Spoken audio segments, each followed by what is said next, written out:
Nah, di sini menunjukkan bahwa Islam itu 3 tingkatan. Yang pertama, tingkatan Islam, ini yang paling rendah. Kemudian naik tingkatan iman. Kemudian naik tingkatan apa? Ihsan, ini yang paling tinggi. Nah, ini ya tingkatan yang Rasulullah ajarkan kepada umatnya. Beda dengan orang-orang sufi, Pak. Orang sufi itu membagi agama menjadi 2, tingkatan syariat dan tingkatan ma'rifat. Menurut sufi, orang yang baru tingkatan syariat wajib melaksanakan syariat, sholat, zakat, puasa, haji. Nanti kalau sudah sampai kepada derajat ma'rifat katanya, maka tidak perlu lagi melaksanakan syariat. Terus apa dong bedanya muslim dengan mukmin?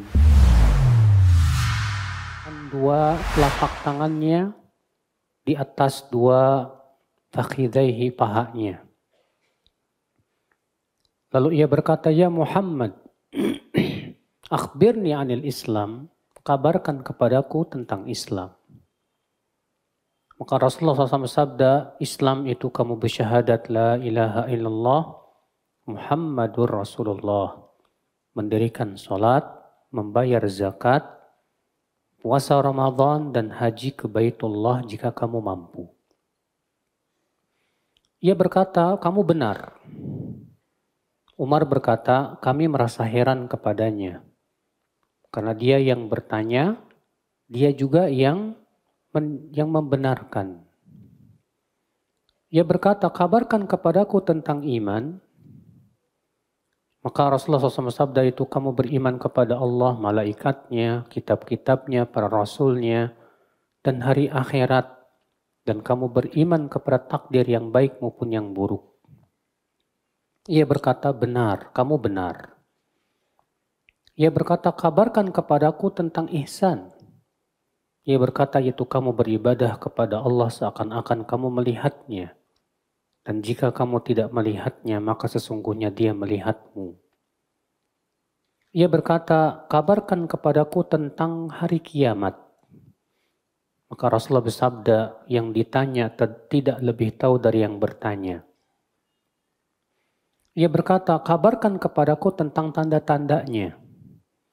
Ia berkata, yaitu hamba sahaya wanita melahirkan tuannya. Dan kamu melihat ya orang yang telanjang kaki, telanjang badan, ya fakir miskin tadinya, ya penggembala kambing, maksudnya ke orang-orang Arab. Mereka berlomba-lomba meninggikan bangunan. Kemudian orang itu pun pergilah. Dan aku diam beberapa saat. Kemudian ia berkata, hai Umar, tahukah kamu siapa yang bertanya tadi? Aku berkata, Allah dan Rasulnya lebih tahu. Ia berkata, sesungguhnya ia adalah Jibril. Ia datang kepada kalian untuk mengajarkan agama kalian. Dikeluarkan oleh Muslim. Hadis ini, akhi, kita ya ambil faedah. Yang pertama, yang bisa kita petik dari hadis ini, akhi, yaitu tentang adab di dalam majelis. Malaikat Jibril di sini seakan-akan ingin mengajarkan tentang bagaimana adab dalam majelis ta'lim. Kata Umar, ketika kami sedang duduk-duduk di sisi Nabi Shallallahu Alaihi Wasallam, tiba-tiba datang seorang laki-laki yang rambutnya sangat putih, rambutnya sangat hitam, bajunya sangat putih. Ini memberikan kepada kita faedah, akhi, bahwa ketika kita hendak datang ke majlis ta'lim, maka hendaklah kita betul-betul memperhatikan penampilan kita. Terutama baju kita. Ya. Karena terkadang ada orang datang ke majlis ta'lim seenaknya, Pak. Karena majlis ta'lim ini majlis yang mulia, Pak. Majlis ta'lim itu majlis yang dihadiri oleh para malaikat. Iya. Disebutkan dalam hadis Rasulullah SAW sabda, "Majtama'a qaumun fi baitin min buyutillah yatluna kitaballah wa yatadarasuna bainahum illa nazalat alaihimus sakinah wa ghashiyatuhumur rahmah wa haffathumul malaikah wa dzakarahumullahu fi man indah. Tidaklah suatu kaum, kata Rasulullah, berkumpul di suatu masjid dari masjid-masjid Allah. Mereka membaca Al-Quran dan mereka mempelajarinya. Kecuali akan turun kepada mereka apa? Sakinah.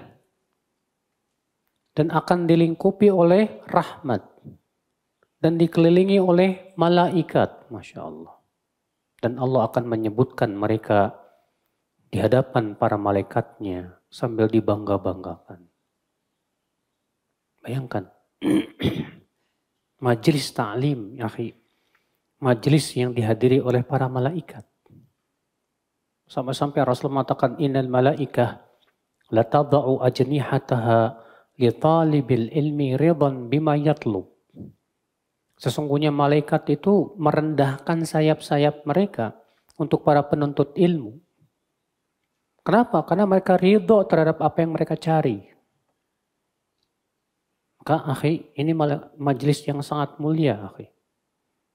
Wallahi majelis ilmu itu majelis yang dihadiri oleh makhluk-makhluk yang mulia. Maka kewajiban kita muliakan majelis ilmu, di antaranya yaitu dengan cara apa? Kita datang dengan memakai pakaian yang bagus. Imam Malik, beliau apabila hendak pergi ke majelis ta'lim, beliau memakai pakaian yang paling bagus. Dan memakai minyak wangi. Untuk apa? Untuk menghormati ilmu. Nah ini akhi ya. Kita saja Pak yang pergi ke kantor untuk cari duit ya, kerja. Saya yakin antum kalau pergi ke kantor nggak mungkin pakai kaos oblong, Mbak. Antum pergi ke kantor pasti pakai baju yang bagus, yang rapi, ya kan? Iya. Lihat ya. Kita pergi ke kantor aja, padahal tujuan kita pergi ke kantor ngapain sih? Mau kerja, cari duit. Apalagi ini kita cari ilmu, dan ilmu itu Pak, Ibu, lebih baik daripada harta. Harta, apa sih yang bisa kita ya manfaatkan dari harta? Paling untuk makan, minum, selesai, sedekah, habis. Tapi ilmu ya akhal Islam manfaatnya di dunia dan akhirat. Ilmu membimbing kita kepada jalan kebenaran. Ilmu membimbing kita ke surga. Berarti kita datang ke majelis ta'lim tujuannya untuk menuntut apa? Ilmu. Yang kita tuntut ini sesuatu yang mulia. Maka hormati ilmu, akhi. Hormati majelis ta'lim.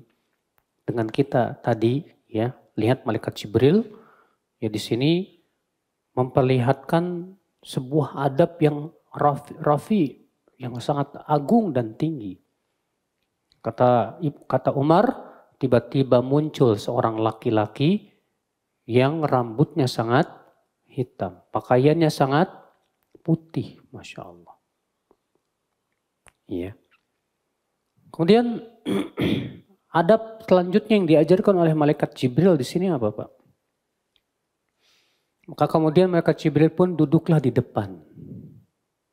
Langsung di hadapan Rasulullah sallallahu alaihi wasallam. Dan ini memberikan adab. Penuntut ilmu berusaha semaksimal mungkin supaya bisa duduk di mana? Di depan. Ya. Apalagi di zaman dulu. Kalau zaman dulu memang tidak ada speaker Pak. Kalau orang yang paling belakang duduknya pasti tidak akan terdengar itu. Sekarang alhamdulillah ya. Speaker sudah ada. Ya, tapi ya itu Pak. Dengan adanya speaker terkadang banyak orang yang duduknya di belakang lah. Udah duduknya di belakang nyender lagi. Udah nyender tidur. Masya Allah ya. Saking kurang hormatnya kepada ilmu. Sungguh-sungguh kita menuntut ilmu itu sungguh-sungguh, jangan malas-malesan. Ini akhi, karena yang kita tuntut ini sesuatu yang mulia akhi. Ilmu. Ya. Nah saudaraku seiman, azani Allah wa yakum. Faedah yang kedua yang bisa kita petik dari hadis ini akhi. Hadis ini menunjukkan ya tata cara ta'lim itu dengan soal wal jawab. Dengan soal jawab. Di sini malaikat Jibril ingin mengajarkan kepada para sahabat tentang iman, Islam, dan ihsan. Tapi malaikat Jibril di sini caranya dengan bertanya kepada siapa? Rasulullah sallallahu alaihi wasallam. Apa kata malaikat Jibril? Ya Muhammad, kabarkan kepadaku apa itu Islam. Maka Rasulullah menjawab Islam. Ya, dengan rukun Islam. Lalu setelah itu bertanya lagi tentang iman. Maka Rasulullah menjawab dengan rukun iman. Nah, ini tata cara dalam taklim. Jadi di antara cara taklim itu dengan apa? Tanya, jawab. Ya. Makanya dulu saya waktu kajian ikut majelisnya Syekh Muhammad bin Shalih Utsaimin rahimahullah di Haram Makkah sana tuh Pak. Kebiasaan beliau itu sebelum memulai kajian, biasanya beliau tanya jawab dulu. Ya tentang pelajaran yang sudah lewat kemarin. Pertanyaan, tanya jawab, ditanya satu-satu. Kemarin tentang ini sebutkan, tentang ini sebutkan. Ya. Kalau kita amalkan di zaman sekarang nih Pak, anak yakin pada terlambat datangnya Pak. Iya, takut ditanya soalnya. Iya. Faedah yang ketiga, akhi, yang bisa kita petik dari hadis ini.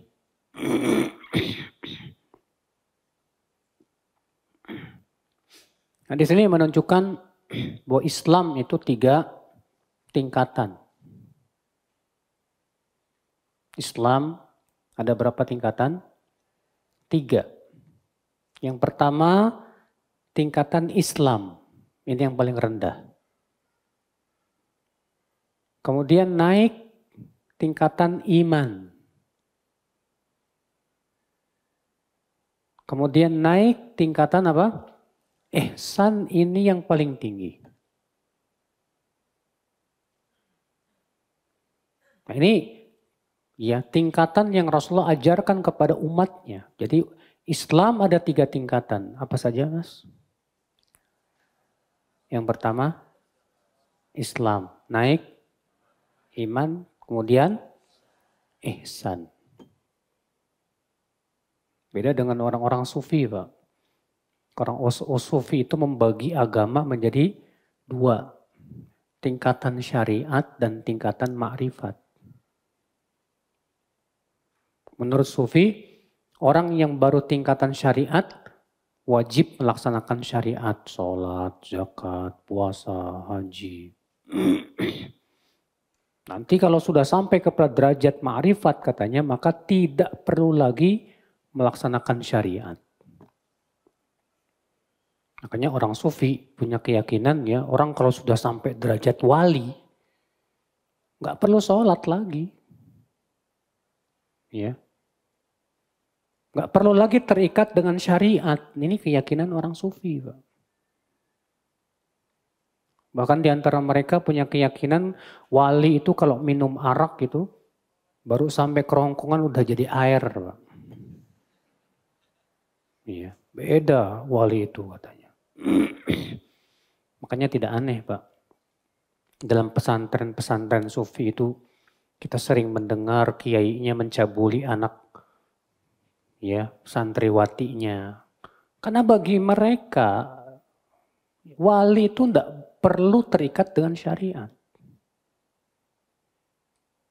Keyakinan inilah yang Akibatnya mereka melakukan perbuatan seenaknya. Sholat bagi mereka nggak wajib. Iya. Nah ini saudaraku sekalian. Ini keyakinan yang sangat menyimpang tentunya. Ya. Adapun Islam atau agama kita, Rasulullah SAW membagi agama menjadi 3 tingkatan. Islam, kemudian apa? Iman, kemudian apa? Ihsan. Perhatikan bagaimana Nabi menafsirkan Islam. Nabi menafsirkan Islam dengan amalan yang sifatnya lahiriah, Pak. Mengucapkan 2 kalimat syahadat. Amalan lahiriah tidak. Sholat, amalan lahiriah tidak, Pak. Zakat, puasa, haji, semua amalan lahiriah. Makanya Islam itu identik dengan amalan yang bersifat lahiriah. Dan ketika Nabi SAW menafsirkan iman, Nabi tafsirkan dengan amal-amal batin. Iman kepada Allah, malaikatnya, kitab-kitabnya, para nabinya, ya, beriman kepada hari akhirat, dan beriman kepada takdir yang baik maupun yang buruk. Berarti itu menunjukkan akal Islam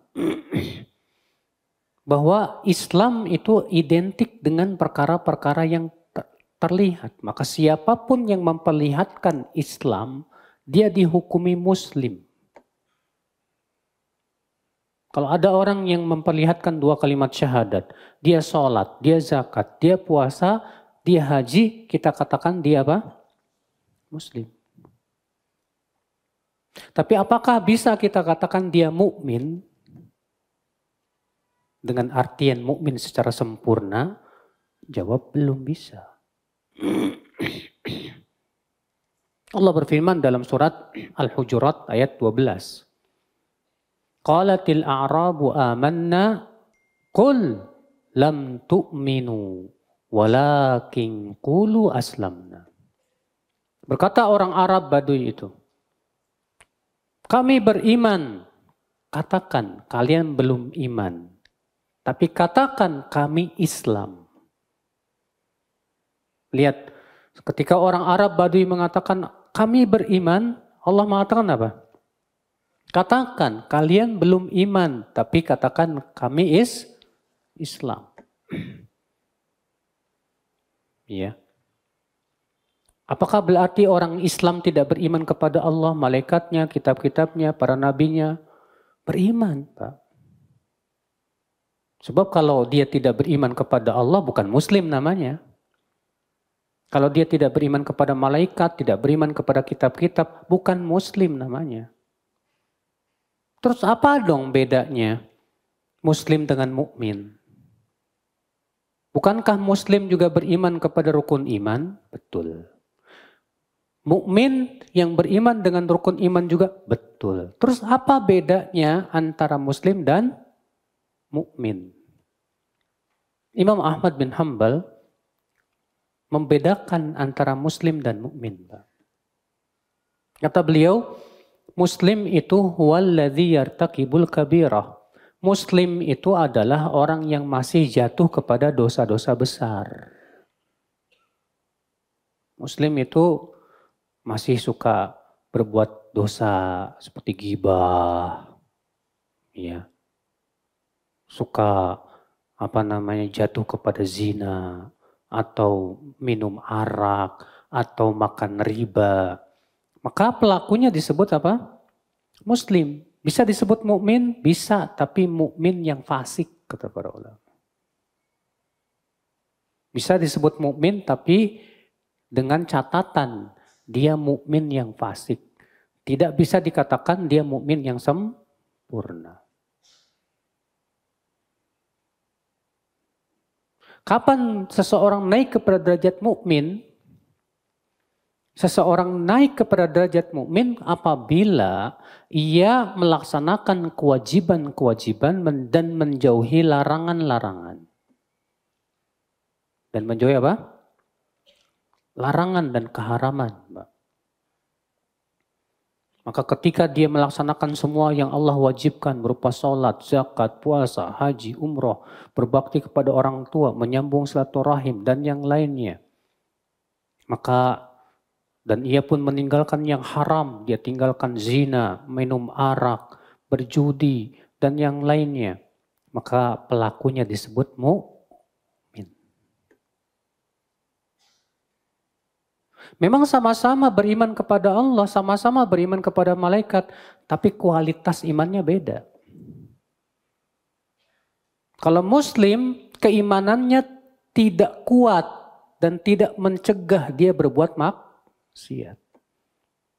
Kalau mukmin, keimanannya lebih tinggi dari muslim sehingga mencegah ia dari berbuat maksiat dan menjalankan perintah-perintah Allah yang wajib.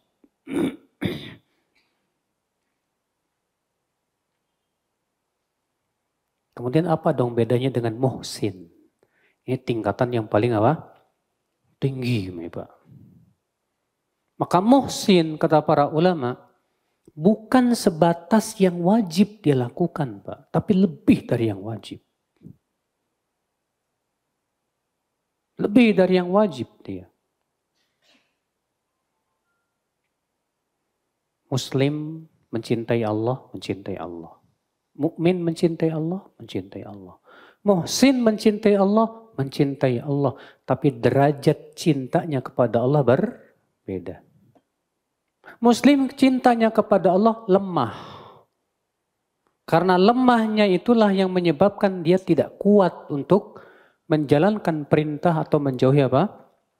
Larangan. Mukmin cinta kepada Allah, namun sebatas yang wajib, di mana ia tinggalkan semua yang dilarang dan menjauhi yang diharamkan. Muhsin lebih dari itu cintanya. Yang menyebabkan cintanya dia saking cintanya kepada Allah, sehingga ia selalu mengingat Allah dimanapun dia berada. Saking cintanya dia kepada Allah, dia lebih mementingkan semua yang Allah cintai dan ridhoi daripada yang ia cintai dan ridhoi. Itu muhsin, Pak. Derajat muhsin ini sangat tinggi sekali. Muslim takut nggak sama Allah? Takut. Mukmin takut sama Allah nggak, Pak? Takut. Muhsin takut sama Allah. Terus apa bedanya? Yang membedakan apa? Derajat takutnya. Muslim takut sama Allah, tapi takutnya lemah. Sehingga tidak mencegah ia dari berbuat maksiat. Mukmin tingkatan takutnya lebih tinggi. Sehingga dia tidak berani berbuat maksiat kepada Allah. Muhsin lebih tinggi lagi rasa takutnya kepada Allah. Ya, sampai-sampai saking takutnya dia kepada Allah, dia ibadah pun juga sangat khusyuk sekali. Abdullah bin Umar pernah kakinya terkena panah beracun. Akhirnya kata tabib, kakinya Ibnu Umar harus diamputasi. Bayangkan di zaman dulu diamputasi itu nggak pakai apa sih? Bius. Kata Ibnu Umar apa? Silahkan potong aku dalam keadaan aku sedang sholat. Maka Ibnu Umar pun sholatlah. Rasa takutnya kepada Allah mengalahkan sakitnya. Amputasi, bayangkan. Ini derajat yang luar biasa, Pak. Kita belum sampai. Iya, derajat seperti itu. Iya, kita terkadang kalau di depan orang kelihatan takut, Pak, sama Allah. Pas kendirian di kamar nggak ada siapa-siapa nih. Oh, ya maksiat. Ya, berarti kita masih derajat apa? Muslim. Ya. Belum naik kepada derajat apa? Mukmin. Ikhwatul Islam, saudaraku seiman, azani Allah wa iyyakum. Ini saudaraku ya. Jadi ini bahwa Islam itu ada 3 derajat. Derajat yang pertama Islam, kemudian naik iman, kemudian naik apa? Ihsan. Ya. Dan kita berusaha terus Pak, naik tingkat Pak. Jangan pernah kita ridho, udahlah saya jadi muslim udah cukup dah. Jangan Pak. Kita harus berusaha naik ke derajat mukmin yang sempurna imannya. Ya, setelah itu naik lagi terus. Dengan cara apa? Kita menuntut ilmu, memperbaiki diri, taqarrub kepada Allah, banyak beramal saleh. Supaya naik derajat kita juga di dalam surga Allah Azza wa Jalla. Ya. Nah ini akal Islam. Faedah selanjutnya yang bisa kita petik dari hadis ini Bapak dan Ibu-ibu sekalian. Faedah yang ketiga.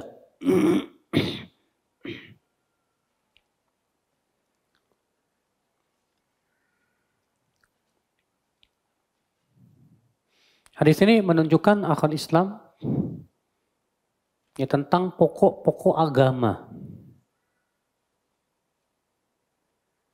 Di mana Rasulullah SAW menyebutkan tentang rukun Islam, rukun iman, dan rukun ihsan. Rukun Islam ada 5. Yang pertama apa? 2 kalimat syahadat.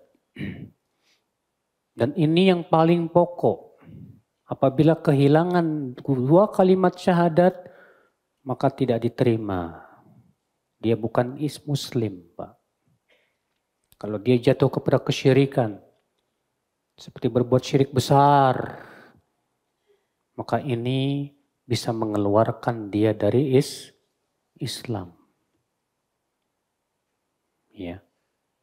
Kemudian adapun rukun-rukun yang lainnya, sholat, zakat, puasa, haji, khilaf para ulama, apakah orang yang meninggalkannya kafir atau tidak? Masalah sholat, khilaf para ulama. Sebagian ulama seperti Imam Ahmad mengatakan bahwa orang yang meninggalkan sholat kafir, murtad dari agama Islam. Walaupun satu sholat. Dalilnya hadis. Al-ahdu alladhi bainana wa baina syirk. As-sholah. Faman tarakaha faqad kafar. Batasan antara kita dengan kesyirikan dan kekafiran, sholat.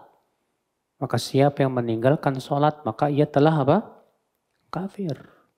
Atas dasar hadis ini Imam Ahmad mengatakan, siapa yang meninggalkan sholat karena malas, walaupun satu sholat, statusnya bukan muslim lagi.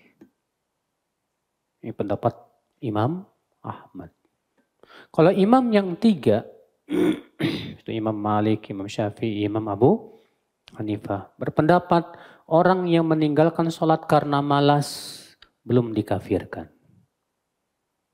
Adapun orang yang meninggalkan sholat karena mengingkari kewajiban sholat dan meyakini bahwa sholat 5 waktu tidak wajib, maka semua ulama sepakat pelakunya murtad dari agama Islam. Iya. Yang diperselisihkan itu, yang mereka itu meninggalkan sholat karena apa? Males. Males akhirnya nggak sholat. Nah ini yang diperselisihkan, ini statusnya masih muslim atau tidak. Ini menunjukkan betapa agungnya masalah sholat Pak di sisi Allah Subhanahu wa Ta'ala. Iya. Adapun rukun iman, semua ulama sepakat bahwa rukun iman ini pokok agama. Siapa yang kehilangan satu saja dari rukun iman, dia bukan muslim alias kafir. Apa rukun iman? Ini nih si abang yang lagi tidur. Sebutkan rukun iman. Iya. Apa itu rukun iman? 1. Nggak tahu. Rukun iman nggak tahu. Hah? Rukun iman ada berapa? Rukun iman ada berapa? Ada 6. 1. Iman kepada Allah. Yang kedua, iman kepada malaikat. Yang ketiga, kepada kitab-kitab. Yang keempat, iman kepada para nabi. Yang kelima, iman kepada hari akhirat. Dan yang keenam, iman kepada takdir yang baik maupun yang. Nah, siapa yang mengingkari satu saja dan tidak mengimaninya, maka dia bukan muslim. Kalau ada orang berkata, saya nggak beriman kepada malaikat. Seperti Ibnu Sina. Ibnu Sina, tahu kan? Avicenna itu. Dia termasuk orang yang tidak beriman kepada adanya malaikat. Makanya dikafirkan oleh Imam Ghazali. Ya, banyak ulama yang mengkafirkan Ibnu Sina karena keyakinannya itu. Iya. Orang yang tidak beriman kepada para nabi dan rasul, muslim, bukan muslim. Bahkan orang yang mendustakan satu nabi saja, sama saja mendustakan seluruh nabi dan rasul. Orang yang tidak beriman kepada kitab suci, kafir. Karena rukun iman itu rukun yang sangat pokok sekali. Ya, sangat pokok sekali. Nah, ini akal Islam saudaraku seiman, azani Allah wa yakum. Adapun ihsan, Rasulullah menyebutkan ada dua rukun, ada dua tingkatan. Apa itu tingkatan ihsan? Anta'budallah ka'annaka tarah. Tingkatan yang paling tinggi yaitu kamu beribadah kepada Allah seakan-akan kamu melihat Allah. Ini tingkatan yang paling tinggi, Pak. Tingkatan yang di bawahnya, fa'il lam takun tara fa'innahu yarak. Jika kamu tidak melihat Allah, maka sesungguhnya Allah yang melihat kamu. Artinya merasa diawasi oleh Allah. Ini dua tingkatan ihsan, Pak.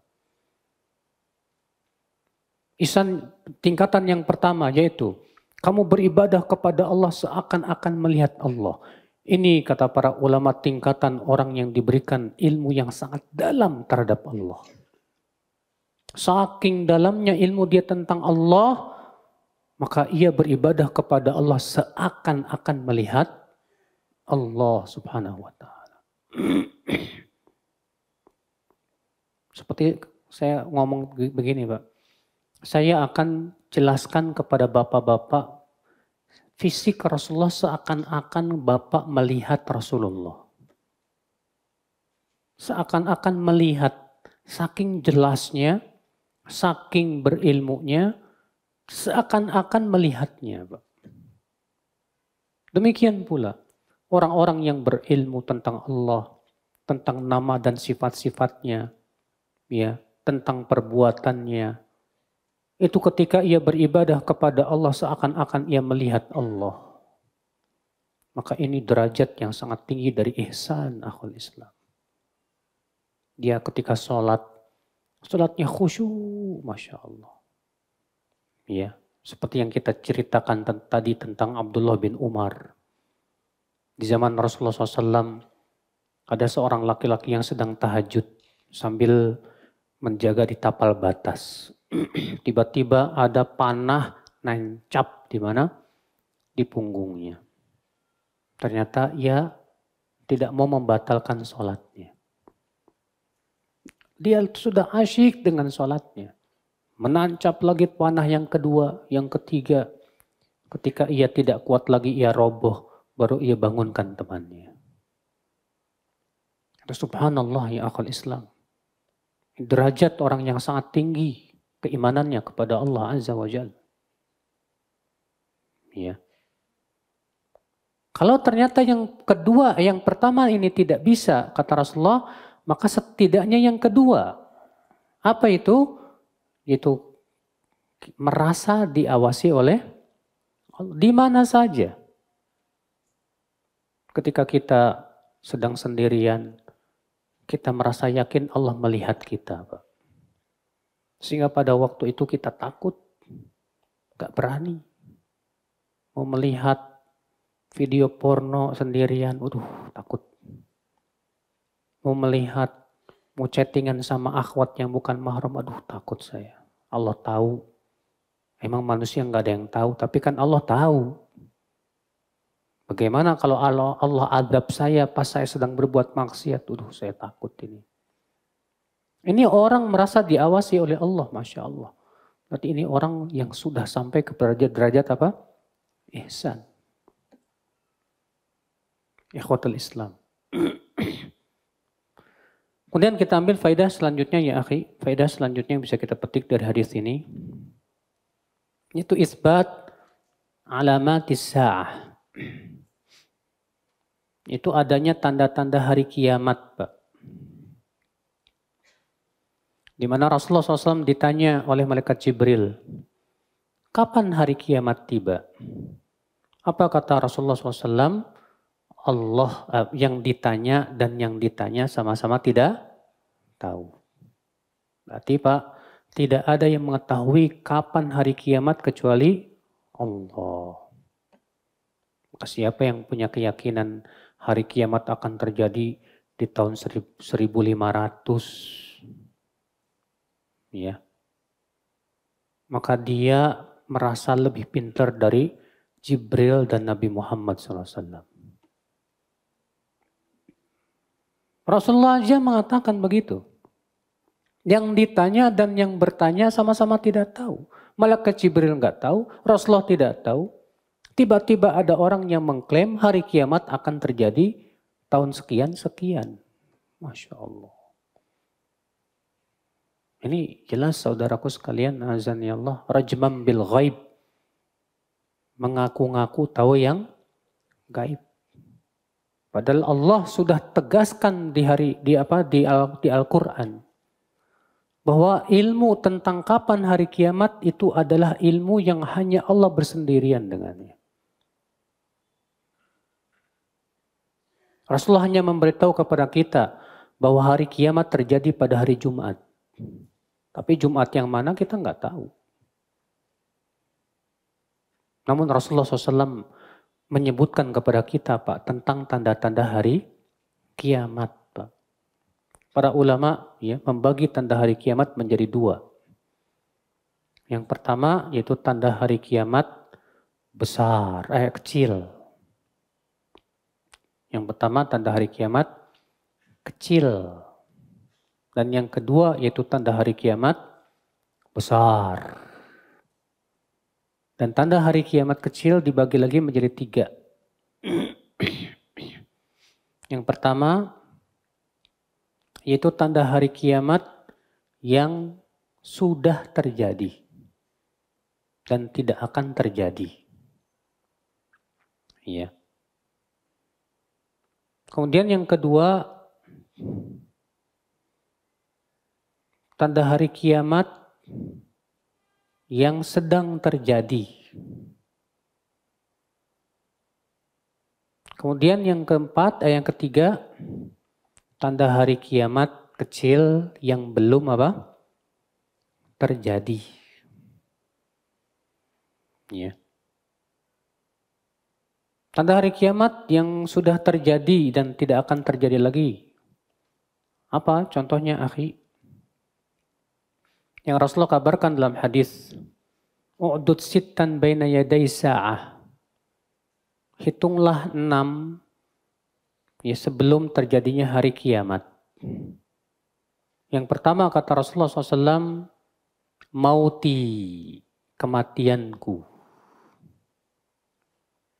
Yang kedua, thumma fathu baitil maqdis, kemudian dikuasainya Baitul Maqdis. Itu di zaman Umar bin Khattab. Thumma mautan ya'khudhu fikum kaku'asil ghanam. Kemudian wabah penyakit ta'un yang banyak membunuh kaum muslimin. Itu pun terjadi pada zaman Umar bin Khattab yang disebut dengan ta'un Amwas. Yang meninggal itu 25.000 kaum muslimin. Termasuk Sa'ad bin Abi Waqqas dan yang lainnya. Thumma istifadatul mal hatta yu'ti rajul mi'ata dinar fayadhallu sakhitan. Kemudian banyaknya harta. Sampai-sampai ada orang yang dikasih 100 dinar masih aja marah. Karena di saat itu harta melimpah, Pak. Dan itu sudah terjadi pada zaman Umar bin Abdul Aziz. Di zaman tersebut tidak ada orang miskin. Sampai-sampai orang kaya mau nyari orang miskin buat dikasih zakat nggak ketemu, Pak. Ya, saking susahnya. Kemudian fitnah la yabqa baitun minal Arab illa dakhalathu. Kemudian fitnah yang tidaklah ada satupun rumah orang Arab kecuali akan dimasuki oleh fitnah itu. Iya. Di antara tanda hari kiamat yang sudah lewat, Pak, yang tidak akan terjadi lagi, yaitu perang Tartar. Yang Rasulullah SAW telah kabarkan dalam hadisnya, tuqatiluna qauman sigharal a'yun. Nanti kalian akan memerangi suatu kaum yang matanya sipit. Ya. Ka'anna wujuhahum majan mutraqah. Di mana wajahnya itu seperti perisai, kata Rasulullah. Maksudnya, ya, orang-orang barbar. Dan itu terjadi di zaman Syekhul Islam Ibnu Taimiyah. Ya. Di mana kaum Tartar dengan di bawah kepemimpinan Genghis Khan berhasil menghancurkan separuh dunia. Bahkan kerajaan Islam luluh lantak oleh Genghis Khan itu. Sampai ketika Genghis Khan menguasai Baghdad, 3 juta muslim disembelih. Saat itu. Dan itu hancurnya Khilafah Abbasiyah. Yang kemudian di zaman Syekhul Islam Taimiyah, Tartar berhasil dipukul mundur dalam sebuah peperangan yang sangat masyhur namanya Perang Ainul Jalut. Itu luar biasa dahsyat, Pak. Di mana ratusan ribu kaum Tartar mati dibantai oleh kaum muslimin di perang tersebut. Iya. Itu sudah terjadi dan Rasulullah sudah mengabarkan akan terjadi.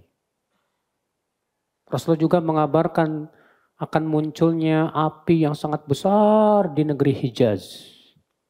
Saking besarnya api tersebut sampai-sampai menyinari punuk unta yang ada di Busra di Syam. Dan itu terjadi pada tahun 654 Hijriah di zaman Imam Nawawi. Di zaman siapa? Imam Nawawi.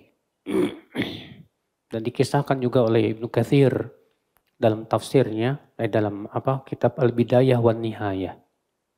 Kejadian pada tahun 654 Hijriah. Diawali dengan gempa selama 3 hari 3 malam. Kota Madinah ditimpa gempa dahsyat sekali. Sampai-sampai penduduk kota Madinah meyakini akan hari kiamat. Setelah 3 hari 3 malam gempa, tiba-tiba muncullah api dari Harrah Syarqiyah yang sangat besar. Dan api itu terus ya menyala sampai sebulan lamanya. Ya. Dan itu Rasulullah sudah mengabarkan dalam hadis yang sahih. Kata Rasulullah, "Satakhruju narun min ardil Hijaz tudhi'u a'naqal ibli bi Busra." Kata Rasulullah, akan keluar api dari negeri Hijaz. Saking besarnya api itu menyinari punuk-punuk unta yang ada di Busra. Subhanallah. Ya. Ini tanda hari kiamat yang sudah terjadi, Pak. Adapun yang sedang terjadi banyak. Di antaranya disebutkan dalam hadis-hadis yang sahih, inna min asyratis sa'ah kathratuz zalazil. Di antara tanda hari kiamat banyaknya gempa bumi. Antum kalau mendownload aplikasi BMKG itu, Pak. Itu tiap hari gempa mulu, Pak. Tiap hari. Sehari bisa 2 kali gempa. Ya, ini tanda hari kiamat. Di antara tanda hari kiamat kata Rasulullah, kathratul harj, banyaknya pembunuhan. Di antara tanda hari kiamat apa kata Rasulullah SAW? Kathratuz zina, banyaknya perzinahan. Di antara tanda hari kiamat kata Rasulullah SAW apa? Yushrabul khamr Wa yusammunahu bi ghairi ismiha. Ya. Diminumnya arak dan dinamai dengan nama selain arak. Terjadi nggak di zaman kita, Pak? Di antara tanda hari kiamat kata Rasulullah taqarubul aswaq. Pasar itu deket. Saking deketnya antum bawa kemana-mana di HP itu. Di HP antum ada Tokopedia, ada Bukalapak, ada Shopee. Itu tanda hari kiamat, Pak. Dekatnya pasar itu tanda hari kiamat. Ya. Di antara tanda hari kiamat keluarnya wanita yang berpakaian tapi telanjang. Ya. Dan kita lihat dengan mata kepala. Di antara kiamat fusyuwut tijarah, tersebarnya perdagangan sampai-sampai seorang istri bantu suaminya di pasar kata Rasulullah. Di antara tanda hari kiamat akhwal Islam azani Allah wa iyyakum yang Rasulullah kabarkan yaitu apa? Akan keluarnya kendaraan yang mempunyai beberapa pelana kata Rasulullah. Itu mobil. Rasulullah sudah mengabarkan munculnya kendaraan yang mempunyai beberapa tempat duduk. Kata Syekh Albani dan para ulama di zaman ini maksudnya mobil. Yang setiap hari kita tumpangi, itu tanda hari kiamat Pak. Dan sudah terjadi.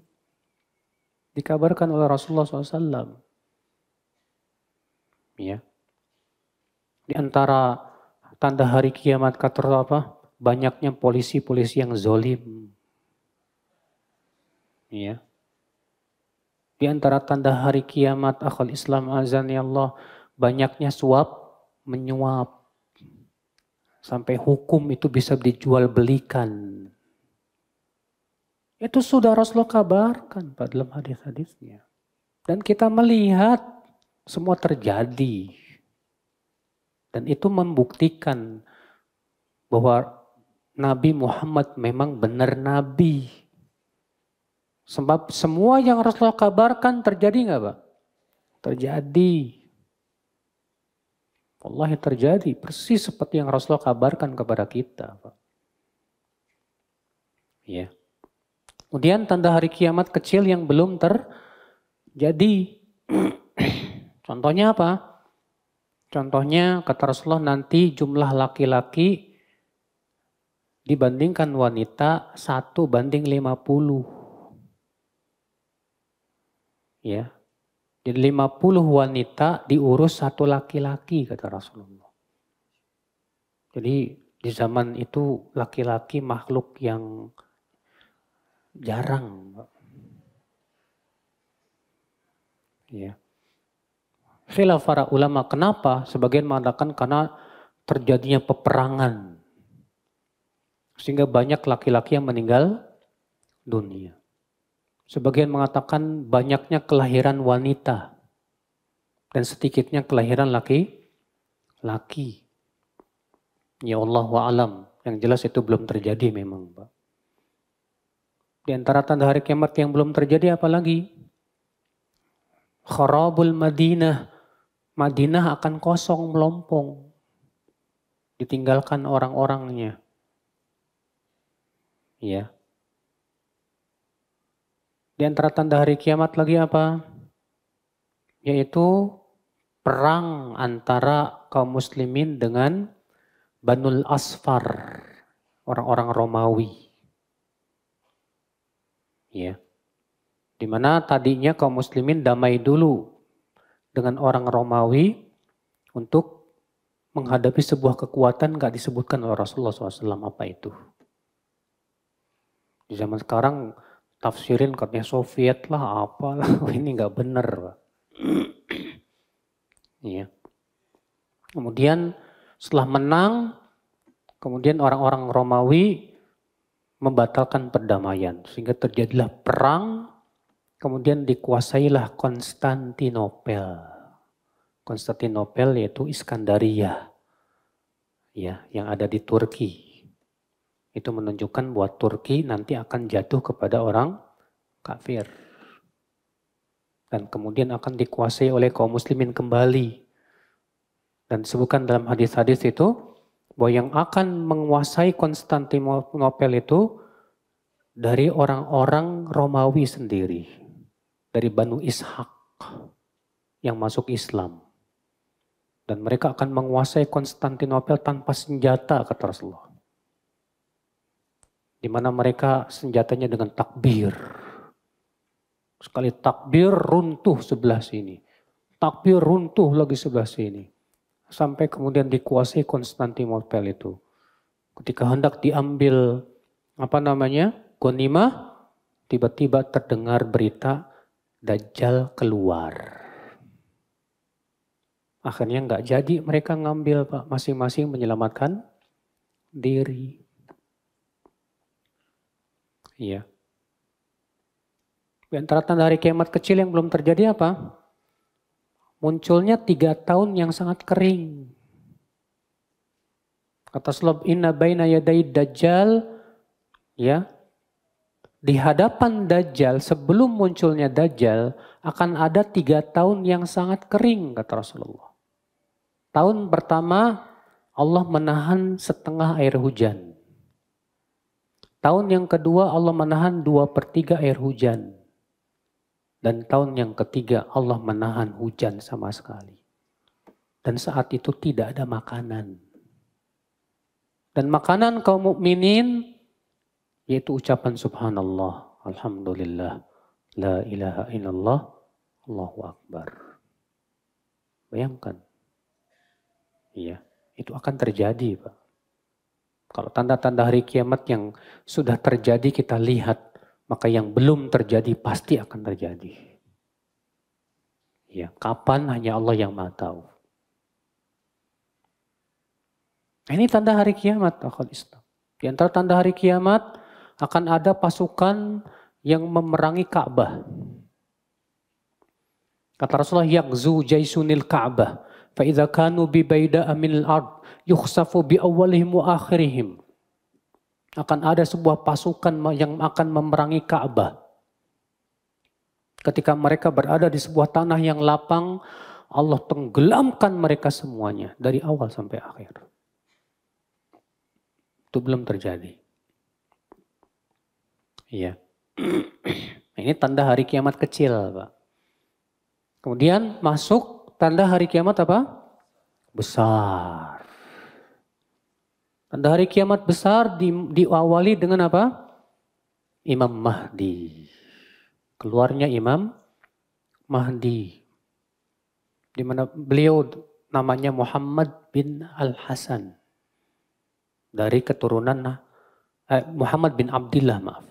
Beliau namanya Muhammad bin Abdillah, keturunan Al-Hasan bin Ali bin Abi Thalib. Di mana ya, kata sebagian ulama, buat tanda keluarnya Imam Mahdi itu, yaitu bumi ini dikuasai kezoliman, Pak. Di mana-mana kezoliman. Lalu datanglah Imam Mahdi, ya, dalam keadaan saat itu kaum muslimin sedang terjadi perang saudara. Di mana kaum muslimin terbagi menjadi 3 kelompok. Setiap kelompok dipimpin anak khalifah. Dan mereka akan berperang di memperebutkan Ka'bah. Dan tidak ada yang menang, kata Rasulullah. Akhirnya kemudian muncullah pasukan dari arah timur dengan membawa bendera hitam. Maka siapapun di antara kalian yang melihat pasukan itu, kata Rasulullah, hendaklah membaiatnya walaupun kalian harus merangkak ke sana. Lalu dibaiatlah Imam Mahdi di Ka'bah. Iya. Itu terjadinya peperangan di zaman Imam Mahdi sampai keluarnya Dajjal. Dajjal keluar, akhwat Islam. Di mana Dajjal itu keluar?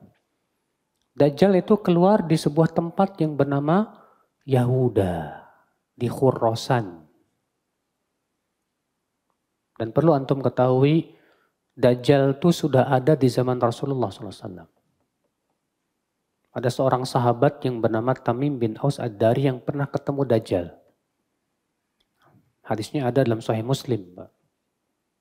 Tamim bin Aus Ad-Dari waktu itu berlayar di lautan bersama beberapa temannya. Kemudian terkena ombak besar. Kemudian akhirnya mereka merapatlah di sebuah pulau. Di pulau itu ia bertemu dengan makhluk yang semuanya bulu, nggak ketahuan depan belakangnya apa. Namanya Jassasah. Lalu Jassasah menyuruh Tamim untuk pergi ke sebuah tempat. Pergilah Tamim ke tempat itu. Didapati di situ seorang laki-laki, kata Tamim, yang badannya besar sekali. Belum pernah aku melihat manusia sebesar itu. Kata Tamim, leher, kaki dan tangannya itu diikat dengan rantai-rantai besi. Kemudian dia berkata kepadaku, ya, aku bertanya kepada dia, siapa kamu? Dia bertanya, dari mana kalian? Nahnu qaumun minal Arab. Kami dari Arab, dari Banu Tamim. Kata orang ini, aku mau bertanya kepada kalian tentang 3 pertanyaan. Apa itu? Bagaimana keadaan pohon kurma yang ada di Baisan? Tentang apanya? Apakah masih berbuah? Masih, kata Tamim.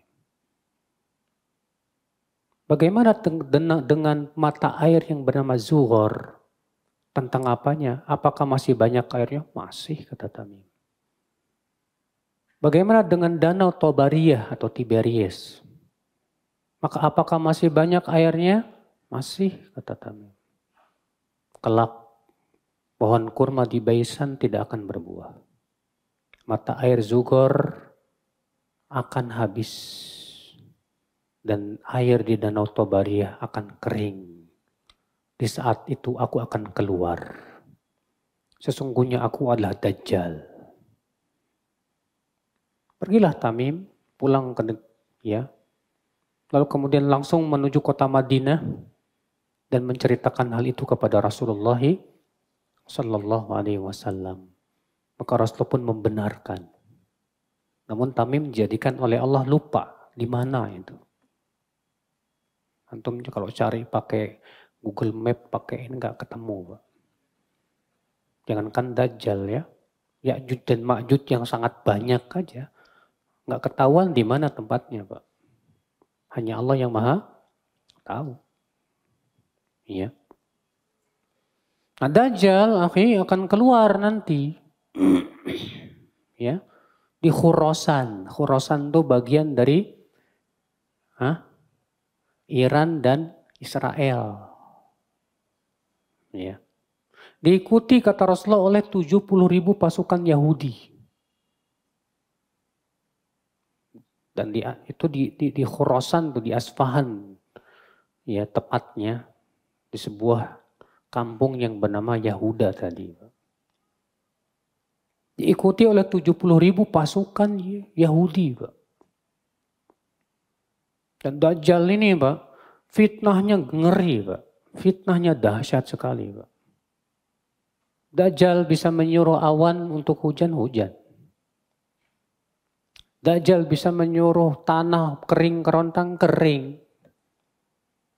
Dajjal menyuruh orang yang mati hidup lagi hidup. Dan dia berjalan secepat angin, kata Rasulullah.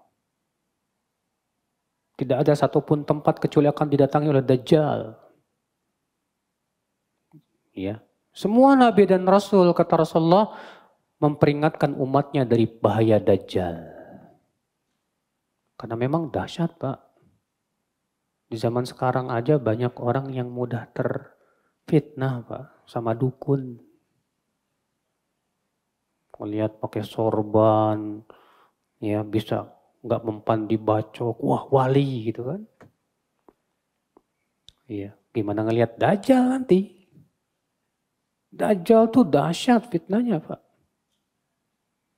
Iya. Makanya subhanallah akhul Islam azani Allah wa yakum. Iya. Ini di antara tanda-tanda hari kiamat. kemudian turunnya Nabi Isa Al-Masih, ya, yang kemudian membunuh Dajjal di sebuah tempat bernama Babul Lut, ya. Dan tentu ini pembahasan tentang tanda hari kiamat sangat panjang, Pak, perincian-perinciannya. Saya kira cukup dulu sampai di sini. Kita buka tanya jawab. Silahkan, ada yang mau bertanya?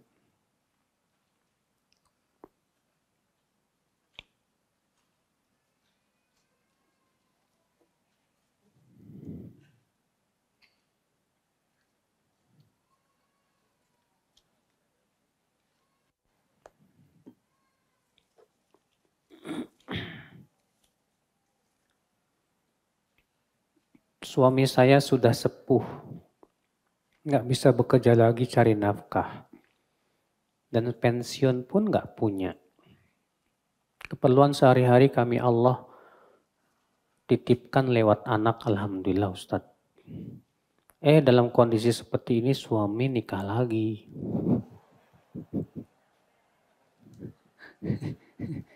Udah sepuh, nggak bisa cari nafkah, nikah lagi. Gimana itu Ustaz? Terus dia ngasih nafkahnya pakai apa? Pakai rumput kali ya?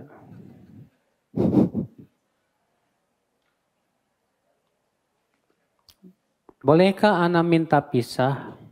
Jangan, sabar aja. Ini udah sama-sama tua nih.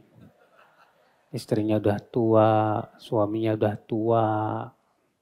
Cuma suaminya ya masih pengen kawin lagi. Ya, kewajiban ibu ya sabar aja lah Bu. Karena memang masalahnya Allah mengizinkan. Ya. Dosakah saya tidak melayani beliau? Iya dosa. Ya. Ibu tetap harus melayani dia. Bukankah Rasulullah SAW istrinya lebih dari 4? Ya kan? Rasulullah SAW, para sahabat, para tabi'in, rata-rata istrinya nggak ada yang satu Pak, jarang. Rata-rata poligami. Di zaman salafus soleh terdahulu. Ya. Sabar aja Bu, sabar insya Allah. Yaitu sebagai jalan ibu menuju surga insya Allah. Putri saya umur 9 tahun mengaji lingkungan dekat rumah. Tapi pengajiannya nggak sesuai sunnah Ustadz lah. Kalau nggak sesuai sunnah, sesuai apa dong? Kalau nggak sesuai sunnah, sesuai apa? Sementara kan kita pengen putri kita ngikutin masa ibu biarkan anaknya belajar dan diajarkan nggak sesuai sunnah? Waduh Bu, ya orang tua yang bertanggung jawab lebih memikirkan keselamatan agama anak. Keselamatan agama anak tuh segala-galanya, ya.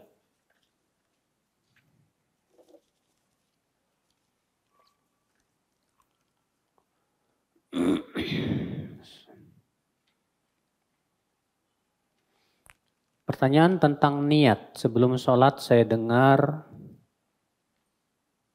bagi yang mau jamak dilakukan di Isya.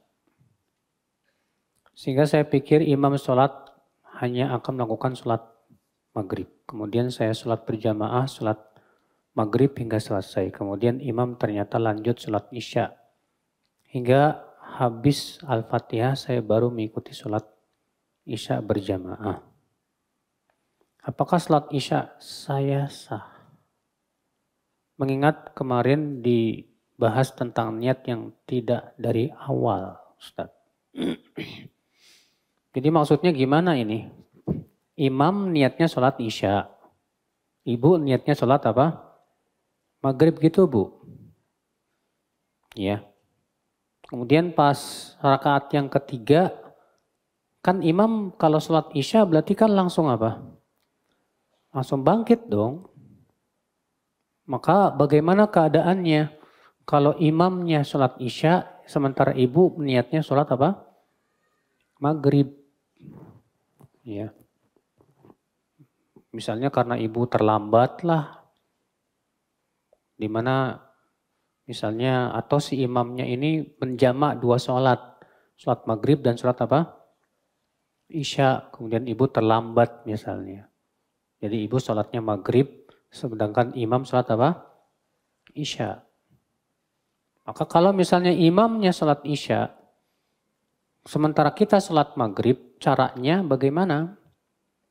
Caranya adalah ketika rakaat yang ketiga, maka si imam kan bangkit ya, kita tahiyat akhir. Dan kita terus tahiyat memperbanyak doa. Sampai si imam kemudian tahiyat akhir. Kemudian salam bersama-sama. Begitu Bu.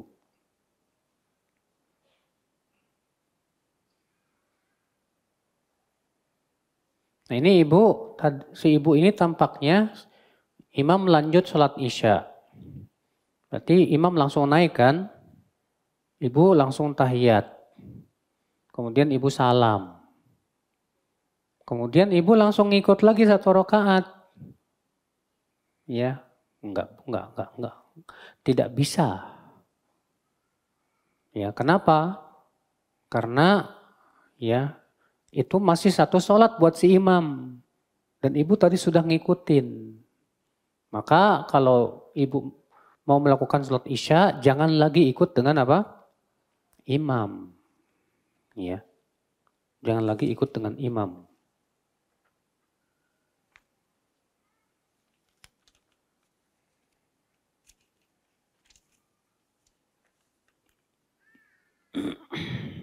Apa bedanya kunyah dengan lakob? Kunyah itu biasanya dimulai dengan ibnu atau abu atau ummu atau bintu. Sedangkan lakob itu artinya gelar. Lakob itu apa? Gelar. Dan terkadang kunyah bisa jadi lakob, bisa. Ya. Jadi lakob itu tidak harus dengan kunyah. Tapi dengan nama lain, misalnya dia digelari Muhyiddin misalnya. Orang yang menghidupkan apa? Agama. Itu namanya gelar. Ya.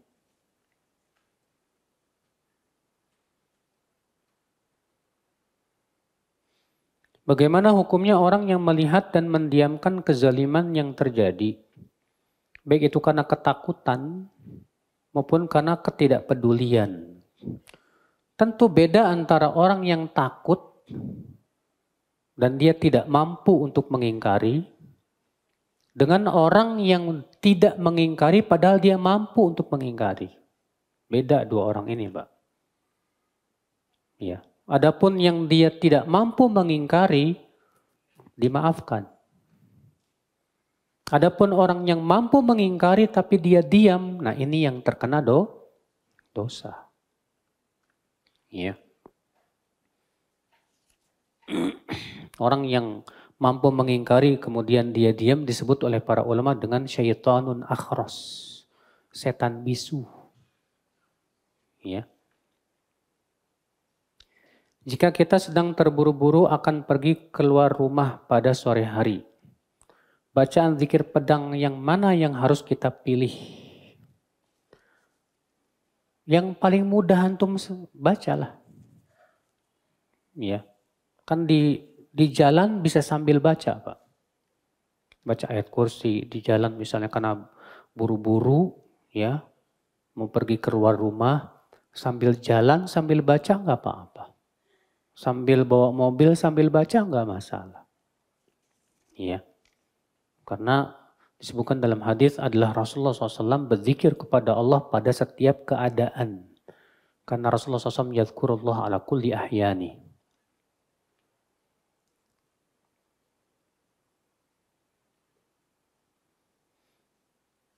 Anak saya wanita les mobil pendampingnya laki-laki. Peraturannya tidak boleh disertai orang tua untuk menemani. Waduh, kok bisa gitu? Aturannya aneh ini. Kok bisa? Kalau berdua-duaan seperti itu nggak boleh. Ya, kalau berdua-duaan seperti itu nggak boleh. Jadi gimana dong? Jelaskan kepada si sopir, Pak, saya mahramnya, Pak. Karena dalam Islam nggak boleh laki-laki dan wanita berdua-duaan tanpa mahram. Gitu.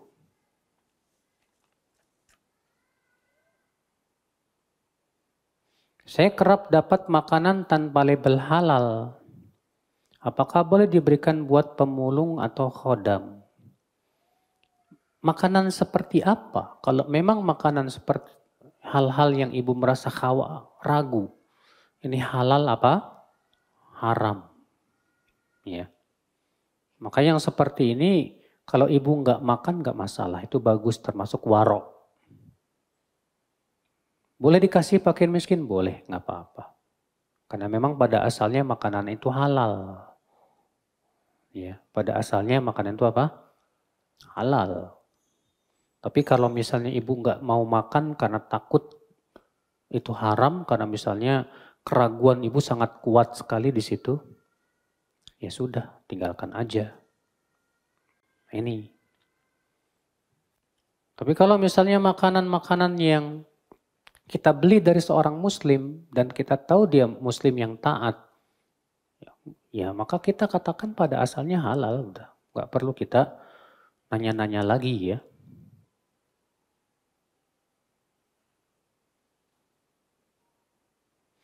Di instansi kerja, Ana ada peraturan akhwat memakai kerudung nggak boleh lebih dari 30 cm. Disuruh dandan dan sepatu berhak kira-kira 3 cm. Tapi Ana tidak menaati Ustadz. Emang jangan ditaati. Itu peraturan yang tidak sesuai dengan syariat. Jangan menaati makhluk untuk memaksiati siapa? Allah. Ya, apakah Anda berdosa tidak menaati? Justru kalau kamu taati, kamu berdosa. Sebab itu jelas aturan yang bertabrakan dengan apa? Syariat. Ya.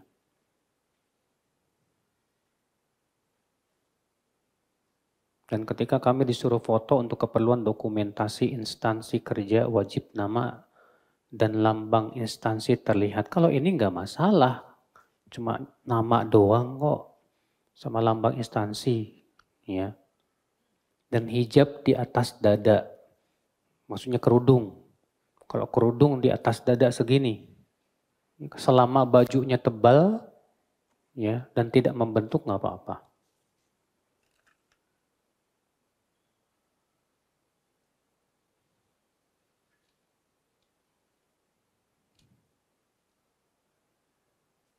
Bagaimana taubat dari dosa besar? Imam Nawawi mengatakan taubat itu ada 3 syarat. Syarat yang pertama, menyesali. Syarat yang kedua, meninggalkan dosa saat ia bertaubat itu. Dan syarat yang ketiga, bertekad untuk tidak pernah mengulangi.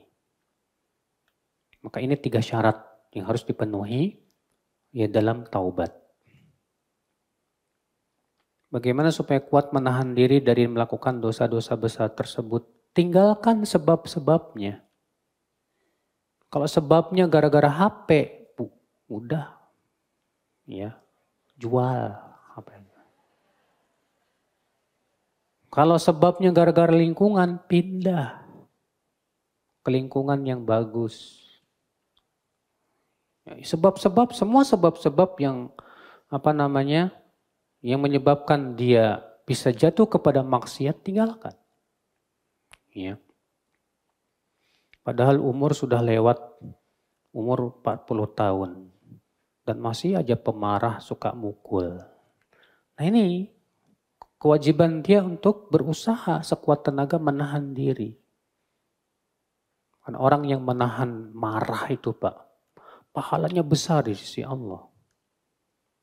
Kata Rasulullah SAW, man qadama ghaidhan wa huwa qadirun ala an yunafidah, Da'ahu Allahu yaumal qiyamah ala ru'usil khalaiq fayukhayyiruhu minal huril 'ain ma syaa au kama qala. Siapa yang bisa menahan marahnya, padahal dia mampu untuk melaksanakan kemarahan, maka Allah akan panggil pada hari kiamat di hadapan seluruh manusia. Dan dia disuruh memilih bidadari surga yang dia mau. Iya.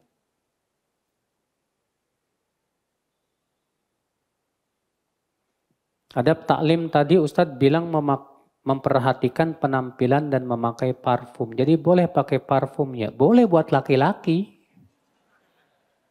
Kalau perempuan jangan, Bu. Ya.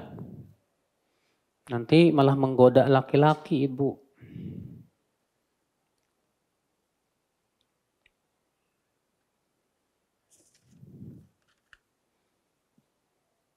Kalau niat puasa di bulan haram, itu ada ya, misal puasa hari Selasa atau Rebo atau Jumat diniatkan puasa di bulan haram, tetap puasanya yang sesuai dengan dalil, Pak. Memperbanyak puasa di bulan haram, tetap puasanya sesuai dengan apa? Dalil. Yang paling utama puasa Daud. Yang paling utama puasa apa? Daud. Ya.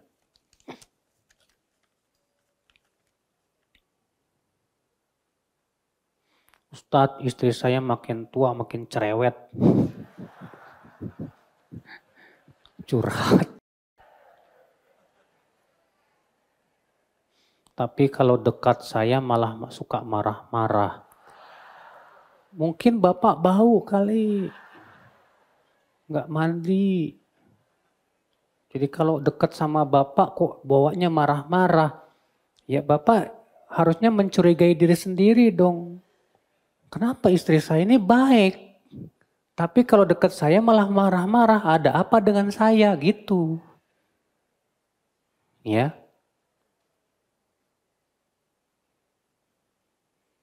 Ya. Selalu dicari atau dicurigai. Apa ada aura negatif pada istri saya? Wah ini kayaknya yang masalah bapak deh Pak. Mikir enggak gitu loh. Jadi istrinya jadi marah-marah terus karena bapaknya aneh ngomongnya misalnya. Atau gimana ya. Yang jelas Pak, kalau bapak sudah mengatakan istri bapak baik. Masya Allah, berarti itu sudah pujian bapak kepada istri. Permasalahannya kalau istri bapak dekat sama bapak suka marah-marah. Berarti ada masalah apa dengan bapak? Penting untuk introspeksi diri. Coba nanya baik-baik sama istri. Mah, boleh nggak nanya apa? Kamu kalau di dekat saya kok marah-marah terus, apa sih sebabnya? Kamu bojengkol. Pantesan seneng main bojengkol. Senengnya makan pete. Ya, Rasulullah SAW kalau mau masuk ke rumah istrinya, siwakan dulu. Untuk menghilangkan bau-bau yang enggak. Karena walaupun bagaimana yang namanya istri, manusia Pak.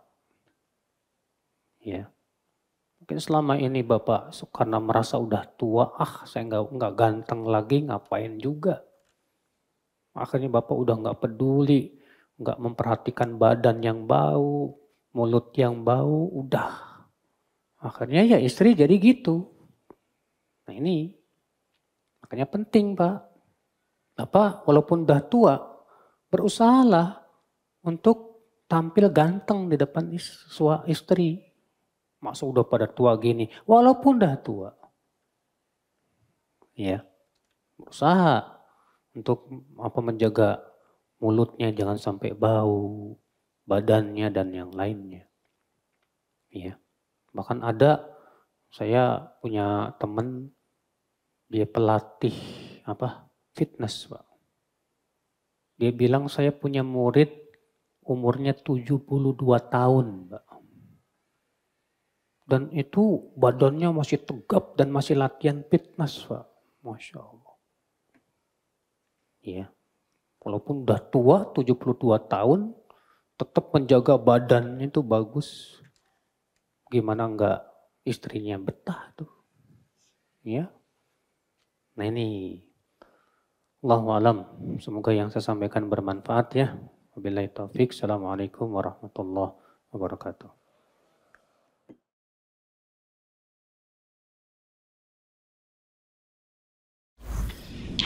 Jazakumullah khairan, barakallahu fikum. Video ini dibuat atas partisipasi dari donasi Anda. Semoga menjadi amal jariah bagi Anda semuanya.